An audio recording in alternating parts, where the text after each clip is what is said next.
Welcome, fellow travelers. This is a part 2. You can watch part 1 before that, but you don't have to. So the lie is that you can't change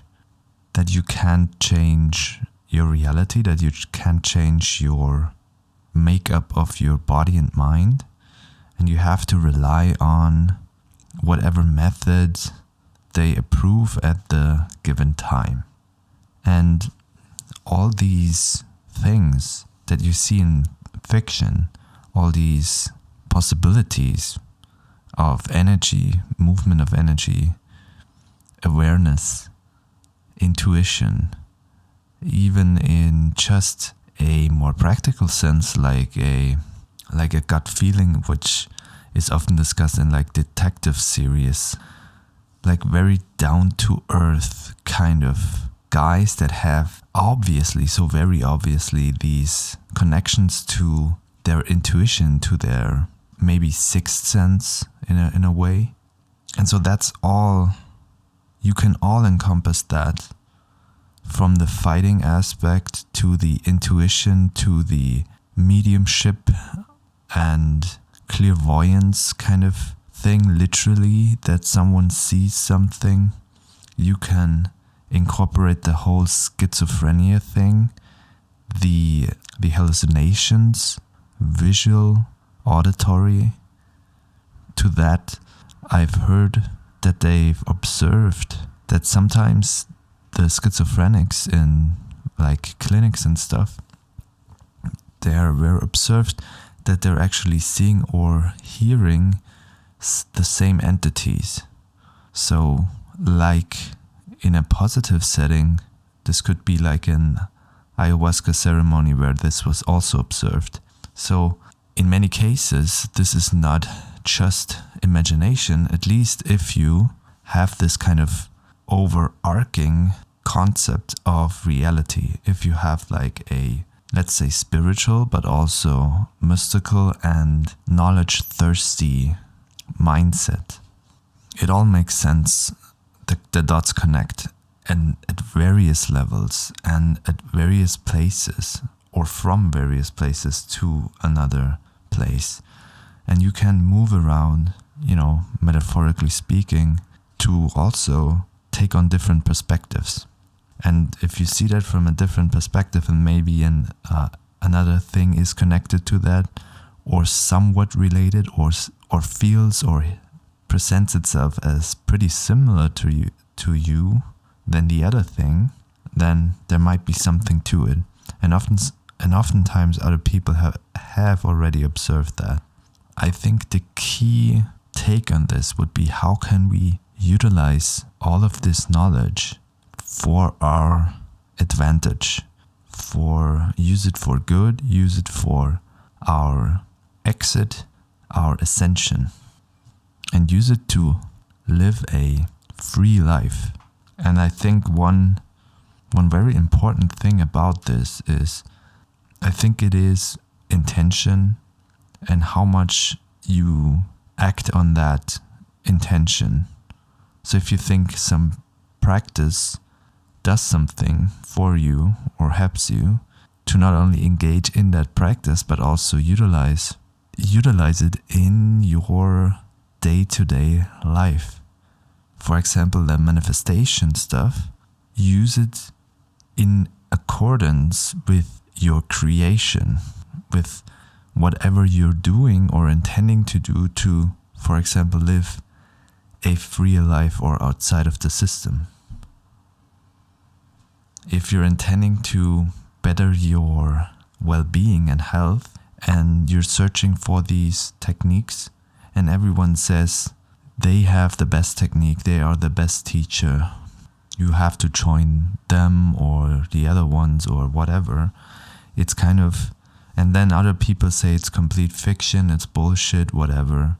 I mean, ultimately just choose, think about it. You can approach that intellectually as well. I mean, you don't have to just fully go into feeling mode. There are red flags all over, and we can spot them. We can see the patterns. And so one thing you would do for the, physical or mental well-being side, you have to move stagnant energy. You have to break blockages. And then other things, other energies, other impulses that are the ones you actually want to have can come through more easily. You can actually incorporate them.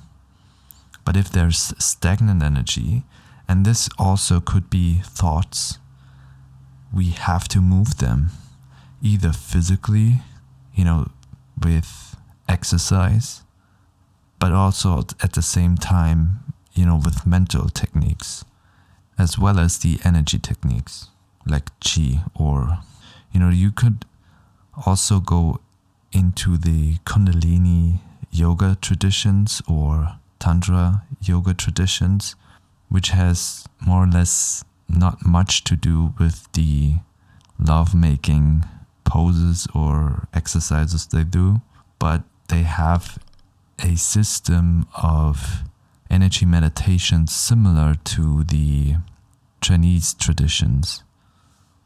So that could be an avenue. There are multiple ways to come back to what is shown in fiction or imagination, whatever you have, what you see, and from your inner world, combine that, and you can create an idea or a technique, or improve upon a technique or an idea that fits you specifically, which is also very important.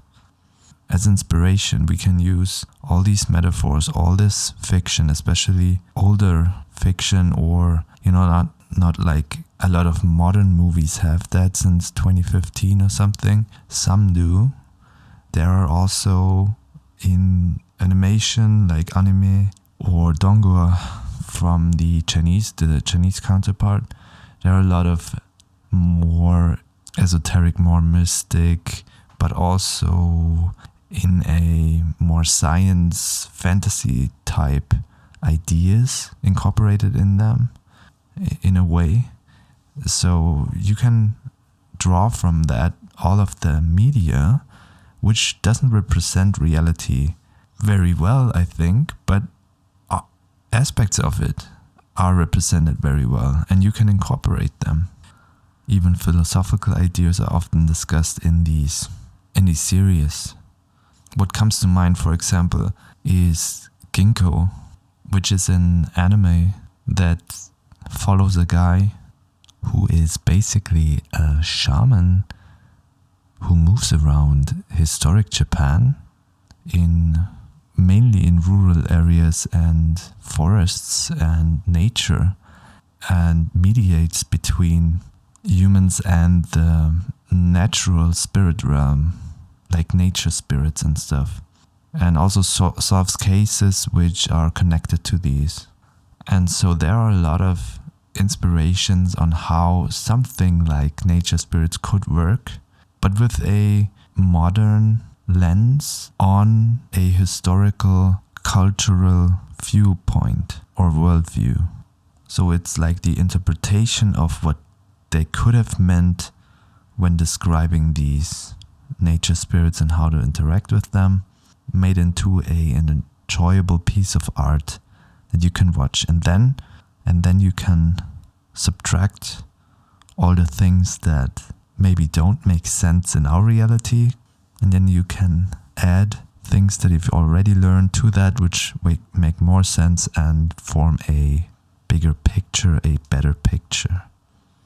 And we can also use that in situations where you might, hear someone speak, watch videos, or, even in real life, and it's on a certain topic and you disagree with them on many points, but you can pick out points that are reasonable and maybe even make sense for you, and you leave the rest.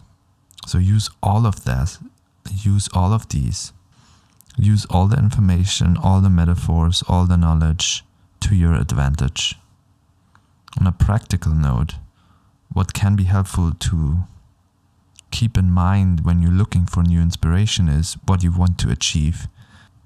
For example, something very important to pursue would be the control of our breath and thoughts. I see these as key components. So whatever helps us with achieving that is very valuable. If you feel doubt, breathe and reflect on the situation. If we are able to do that, I think that is very valuable. And so this would be a practical application of controlling our breath and thoughts. And then energy and blockages and maybe blind spots disappear, and good energy flows and good thoughts come. Another practical application that I think is very helpful is to celebrate every small victory, every little progress. We celebrate, we are grateful. Therefore, we focus our mind on what we do, how we are victorious, how grateful we are. We are humble and grateful, and we are victorious. And it doesn't matter what anyone thinks, and if anyone else thinks that this is a victory or that this is something to celebrate, it doesn't freaking matter. We are doing this regardless. That's all I've gathered for today. Thank you very much for watching. Be well and safe travels.